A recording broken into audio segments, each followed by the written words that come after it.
Hello all. तो चलिए आज का क्वेश्चन डिस्कस करते हैं जो कि एरिया रिलेटेड टू सर्कल्स के ऊपर है। तो क्वेश्चन क्या बोल रहा है, देखिए क्वेश्चन में दे रहा है कि an umbrella has 8 ribs which are equally spaced. ठीक है ना नहीं? तो जो अम्ब्रेला रहता है उसमें क्या रहता है, रिब्स रहता है ना, इक्वली स्पेस्ड रिब्स रहता है। तो क्वेश्चन में क्या बोल रहा है, assuming umbrella to be a flat circle of radius 45 centimetre. वो क्या बोल रहा है, आप अम्ब्रेला का एज्यूम करो कि वो एक फ्लैट सर्कल है। ठीक है, एज्यूम करो कि एक फ्लैट सर्कल है ऑफ रेडियस 45 सेंटीमीटर। तो बोल रहा find the area between the two consecutive ribs of the umbrella. तो ये क्या बोला, यहां पर 8 रिब है। कितना रिब है? 8 रिब है। तो हम क्या करेंगे, देखिए 8 रिब है तो कैसा हो जाएगा, ये हो गया मेरा 2 रिब, यहां से ये एक रिब, ये एक रिब, 2 रिब।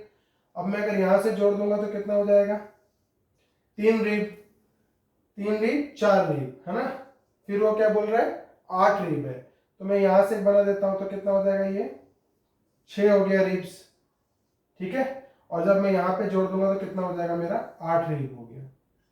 तो कितना रिब हो गया, देखिए 1 2 3 4 5 6 7 8। ठीक है, तो सेंट्रल एंगल कितना हो जाएगा, वो क्या बोल रहा है, find the area between the two consecutive ribs of the umbrella. वो क्या बोल रहा है, कोई भी 2 कंसेक्यूटिव रिब के बीच का एरिया मेरे को निकाल के बताओ। ठीक है, तो हम तो ये देख के पता चल गया कि ये सेक्टर है। क्या है, ये सेक्टर है। सिर्फ हमको क्या पता करना है, सेंट्रल एंगल। सेंट्रल एंगल अगर मेरे को पता चल गया तो मैं फॉर्मूला डाल के निकाल सकता हूं, क्योंकि मेरे को रेडियस भी दिया हुआ है। ठीक है, तो हमको theta by 360 degree into pi r square निकालना रहता है, जिसमें एक थीटा अननोन रहता है और एक रेडियस अननोन रहता है। ये हमको पता है, आगे के वीडियोस में हमने देखा है। तो मेरे को रेडियस तो दे दिया हुआ है 45, रेडियस मेरे को दे दिया कितना, 45 सेंटीमीटर। लेकिन मेरे को सेंट्रल एंगल नहीं दिया, तो सेंट्रल एंगल हम लोग को निकालना है। तो सेंट्रल एंगल निकालने का फॉर्मूला क्या आता है, टोटल एंगल कितना है, ये 360 डिग्री। और 360 डिग्री कितने कितने रिब्स में, इक्वली स्पेस्ड रिब्स में किए हैं, 8 में। तो आप क्या कर दो, 360 डिवाइडेड बाई 8 कर दिए तो भी चलेगा। तो कितना हो जाएगा, देखिए 4 2 जा 8, 4 9 जा 36, 90। तो कितना हो जाएगा, 45 डिग्री। कितना हो गया, 45 डिग्री।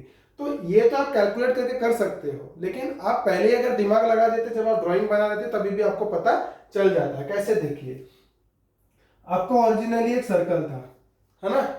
तो आपने क्या किया, जब सेंटर में था, आपने जब 2 रिब बनाया, 2 रिब बनाया तो कितना हो गया एंगल, 180 डिग्री। जब 4 रिब बनाया तो कितना हो गया, 90 डिग्री। और जब 8 रिब बनाया तो 90 का आधा हो गया ना, 90 का आधा हो गया। तो कितना हो गया मेरा, 45 डिग्री। ठीक है, तो वो बोल रहा है area between the consecutive ribs कितना हो जाएगा, area between the consecutive ribs कितना हो जाएगा, बोलिए, theta by 360 degree into pi r square.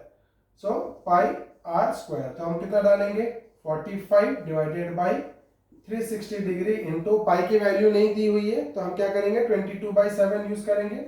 22/7 into radius कितना दिया हुआ है, 45। तो 45 इंटू 45।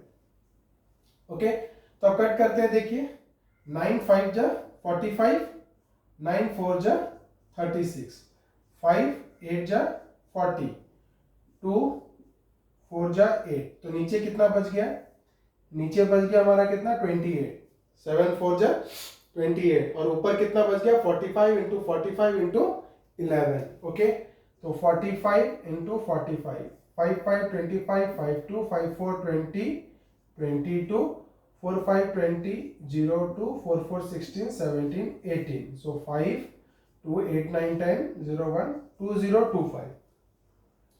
2025 में हमको क्या मल्टीप्लाई करना है, 11। तो वो कितना हो जाएगा, 2025।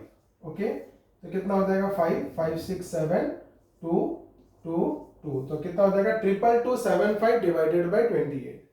2275 डिवाइडेड बाई 28, 28। और ये क्या हो जाएगा, centimetre square, centimetre square. So this is the answer. इसको आप पॉइंट पे भी करके छोड़ सकते हो या ऐसे भी छोड़ सकते हो। ठीक है, तो आगे के वीडियोस में हम क्या करेंगे, और कुछ जो टेक्स्ट बुक के क्वेश्चंस है वो डिस्कस करेंगे, और उसके बाद हम लोग प्रीवियस ईयर के क्वेश्चंस में जाएंगे। तो अभी के लिए इतना ही, बने रहिए मेरे साथ मेरे आगे वीडियोस के लिए। Thank you.